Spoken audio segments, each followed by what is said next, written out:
everybody, I'm Sarah and welcome to the Big Blue House Homestead. Today's an exciting day because I actually got my garden 99% planted. What I mean by that is I'm down to just the final stages.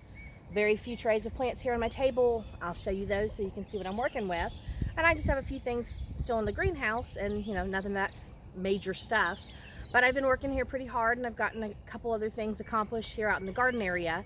And I just want to give you guys some updates. I've been really busy the last few weeks. In fact, I have gotten probably more work done in my garden than I ever have. And as quickly as I've done it is just amazing to me because that's a lot of plants. And I got that all done in almost 3 weeks, a little over 3 weeks. So usually it takes me about a month and I don't grow as much as I did this year. So I'm just excited that I've done it all. And yeah, I'm gonna have a great garden this year, so I'm excited. I also hatched out the chickens and I ended up with 16 total out of 22 eggs. So I think that's, pretty good accomplishment. And so here on the homestead, we've got, the garden going and a new flock of chickens started and things are starting to move forward and happen. And I just want to update you guys really quickly on all of that. I did bring out my fish fertilizer. It's a Super Thrive brand, all organic. If you've never used fish fertilizer before, it is nasty, it stinks, and it is like basically ground fish that's rotten. So I just want to warn you if you're looking into that or you possibly have never used it before, because it is some stinky stuff. And it's highly concentrated, so you have to mix it in a watering can, and don't do like me and get it all over, because then you get it all over you and then you smell and ugh. But we're starting to mist here, so I'm going to speed this up. I need to get my plants up front fertilized a little bit. They're not doing so well in my beds. But I want to show you what I'm working with on my tables and what we've changed out in the garden a little bit. All right, these are all the plants that I have left to put into the garden. And I have 3 trays of just flowers. And I have a large tray of basil, which I'll have to separate out and spread throughout the garden. I also have my dill and my melons. And then these tomatoes are getting finished up today and I'm going to put them in pots. And so that way that will be done. I found an extra tomato plant hiding in some of my dill, so I pulled it out and let's see what it does. I potted my coleus, that way I can get that put out. I'm going to do a little bird area and I think that would be pretty in there. And I did have 4 extra loofah gourds, and because I love gourds, I don't want to waste the plants. So I'm just going to set them against my fence line and let them kind of trail through the fencing, and we'll see what happens with that. But yeah, greenhouse, that's all dead. That was extra squash that I was saving for the neighbor, and he doesn't need them now, so I'm not going to worry about those. And I have a couple fennel plants that I'm going to transfer into pots so I can get seed. But I've got a few pumpkins that need to go in the ground still, and some toothache flower. And then on this side, I've got my green onions, which I may just leave in there because they're doing really, look at that. They're doing really well in here. So I may just leave those. And then my aloe plants are struggling right now. I think the weather's just been too cold in the mornings. And I have some that are like really nice and green and some that are kind of ugh. But I haven't separated them yet just because of that reason. And those are pineapple tops. I bought a bunch of pineapples and I was trying to regrow them, and I don't think it's working out too great, but I'm trying. All right, we moved this pallet down here into the corner. It's right next to my gate. And I put all of my potted herbs on here and the lettuces. And majority of this I'm letting go to seed back here in the back so that I can, regrow later. And then the rest of it's really good. But this is the first year I've ever been this successful with thyme. Thyme and rosemary are 2 that I've always struggled with. They're hard for me to grow, but I'm excited because I have a pot full and it smells wonderful. And then I have lettuce here that's going to seed, so I'm waiting to get that. But yeah, all the herbs are over here, all the lettuces, and I thought it was easier than keeping them on the ground and getting full of ants. Yeah, things are starting to grow pretty well. I mean, these are my current tomatoes, and they actually have some blossoms starting on them. So that's kind of exciting. And they're tiny. I mean, teeny tiny, little teeny tiny tomatoes. So I don't have to pull blossoms on those because the plant can handle that. So I'm just going to leave those, and that way I can start to harvest. There's still a lot of weeds, but you can see my squash is setting lots of blossoms. And I have some exciting stuff over here. Yeah, all of my corn that I planted over here has popped up. So we've got corn starting now. All right, I'm getting ready to pull all my bags up more on the potatoes, and that way I can fill them with some more hay. I do have a few that are over here yellowing and struggling, so I might just add a little fertilizer in with that as well. But overall, the potatoes are looking awesome. The peas are just loaded down with peas now. So I'm really excited about that because that way I can get some peas. I'm not going to have as many as I wanted, but hey, it's better than nothing. All right, like I said, there are weeds, and I apologize, but I'll get those out. But you can see tomato plants are doing great. Kale's wonderful. I've got okra put in. All these peppers over here. Every spot is almost filled in completely. So my beets are still putting out so much, and I'm so excited. It's probably the best crop I've done in a while for beets. It's been really hard to grow them here. But yeah, they're looking beautiful. And then I transplanted a bunch of eggplants in this bed. My Kentucky Wonder Beans are getting eaten by bugs, so I'm gonna have to get out and spray with some neem oil. All right, onions, they're starting to bloom. More beans that are getting eaten up on the back, and then these are more eggplants. This bed over here is just absolutely full of green, so that's great. And my turnips are just now starting to get eaten a little bit. Just a little bit of damage. But I'm not seeing any bugs on the back of the leaves, so I'm not sure what that's from. But I'm going to get out and get these sprayed today as soon as the rain's done. All the tomatoes over here are doing really, really great. They're getting bigger. They're just muddy because it's been raining so much. But yeah, they're doing really, really good. And I filled this bed in with beans, so it should start to sprout soon. Yeah, it's hard to tell because there is a lot of, weeds in here, but this whole bed is completely full. I've got flowers on the end. In fact, I've got sunflowers already popping up, peppers on both sides, tomatoes down the middle. Then I planted some small melons, and then I've got squash on the end. So it's a completely full bed now.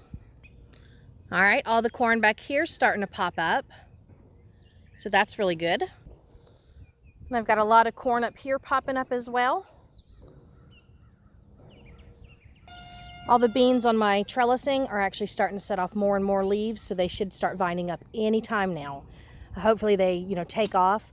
I did spray for this mold that's coming up or whatever it is, and it's starting to go away. So hopefully it completely goes away because I don't want that in my garden. I'm so excited about this little tiny bed. This is all my rhubarb, and then I put 2 sweet basil plants here in the corner to keep them separated from the rest of my basil. But I put these rhubarbs in and they've already doubled in size. So that's cool because I love rhubarb and I want to grow some so bad. I have a chicken. She's growing eggs in my garden. Apparently she liked this drum. It used to be in the chicken coop and that's where she prefers to lay. So yeah, she's just hanging out, laying eggs in my drum. Okay, so I didn't go inch by inch in the garden. I just showed you a lot that was going on. Once it starts to get cleaned out and looks better, I can actually point things out. Right now it's just a weedy mess. It's just been so much rain. But yeah, I'm down to the last of the stuff. I've got a melon patch over by my compost I got to clean up. I'll get all the weeds off. I'll add a bunch of new soil to the top, and then I can plant watermelons over there. And then Brian's off work on Wednesday, so we're going to pull our old trampoline over and set that up because I'm going to use that as a melon patch. I thought, turning it upside down, laying it down, nice weed barrier. I can put straw over it, and we'll show you all that on Wednesday. But yeah, got to get the melons in the ground, and then I've got basil. I grow a lot of basil. I mean, you can see how lush and thick this is, full of plants. Lots of basil. So I've got to get that separated and put all over the garden because this year I'm trying to use it as a pest deterrent. It's supposed to help, get rid of some pests, and then it's also supposed to make your tomatoes taste better. I don't know. I've never done it in that sense. I mean, I just throw things out in my garden where I can, and this year I'm going to try really hard. I mean, I have a lot of basil, lots and lots of basil. So separating that is going to be a fun task. That's a lot to work with. But anyways, let's go check on the chicks so we can show you what they look like. Okay, I was going to show you the chicks.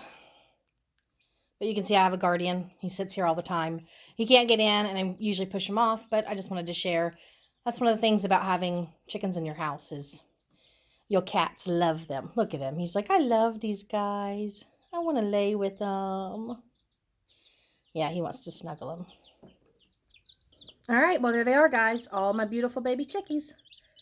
I love the colorings they turned out. Being mixed with the Americana, they all look different. Even these little yellow chicks, that is supposed to be from a Leghorn, which is just your standard white chicken, but they have black spotting all over them. But I already have to clean the box out because they are messy. And yeah, lots of baby chicks. Look at them with their little teeny feet. They're so cute. They're actually starting to get their wing feathers in and stuff right now. So that's really sweet. They're getting big already. I do want to show you these ones. Let me get this one. I don't know if you can tell that on camera, but the tips of their beak are red. They've got little spots on their beak. Yeah. I love baby chicks. My kids are so excited too. Even my husband comes in here constantly and messes with them. It's an exciting thing when you hatch out your own babies, not just purchase them, and then you get to enjoy every minute of this because they are so sweet. And they're cute. You put your hand in here because we've not been handling them a ton, but I have been letting the kids put their hands in, and then we've put our hands in. But when you put your hand in, they all like pile up and climb on your hand. So that's a lot of fun. Let me show you one of these. Yeah, there's one of the little leghorn mixes, and you can see all the spotting even all across her head. They're really sweet. And then these guys, they look like Egyptians. They've got all this heavy eyeliner around their eyes. No, Max, don't mess with my camera. But yeah, these are really pretty chickies too. I can't wait to see what they look like. Okay, so I don't know what my brown chickens are that I have out in my yard. When I purchased them, it wasn't the same as what was labeled, and they ended up being brown where they were supposed to be like not. But anyway, they look almost like an Isa brown, so I've got some of those in here mixed with Americana. I also have silver lace Wyandottes mixed with Americanas, the Leghorns, and then Americanas. So we'll see what happens. They're going to turn out to be really pretty chickens anyway, even though they're just a farmyard mutt mix. I mean, lots of people do this, so not a big deal, and I'm just happy that I have chickens again. I want to show this. Look how they drink. They put their little head in and then lift it up. They're so cute. But yeah, I'm going to go ahead and clean this all out and get it changed. It's still early in the morning. I've only had one cup of tea, and it's time to get these guys going. But yeah, they're so sweet. And they love piling up with each other. The little snuggle bugs. All right, so just some quick updates on the garden and the chicks. I'm going to go get to work on cleaning out this bin, and my cat's knocking stuff off the table, of course. But I'm going to go ahead and get this bin cleaned. I'm going to go fertilize the plants out front that I need to, and then I'm going to get to work on doing some other stuff. I mean, my dad asked me the other day, what are you going to do now that your garden's planted? I guess I got to weed. That's what I told him. I'm going to be out there weeding nonstop. And that's the next stage. Clean up, clean up, clean up. So, all right. I'll see you guys in the next video. Thanks for coming by. Bye.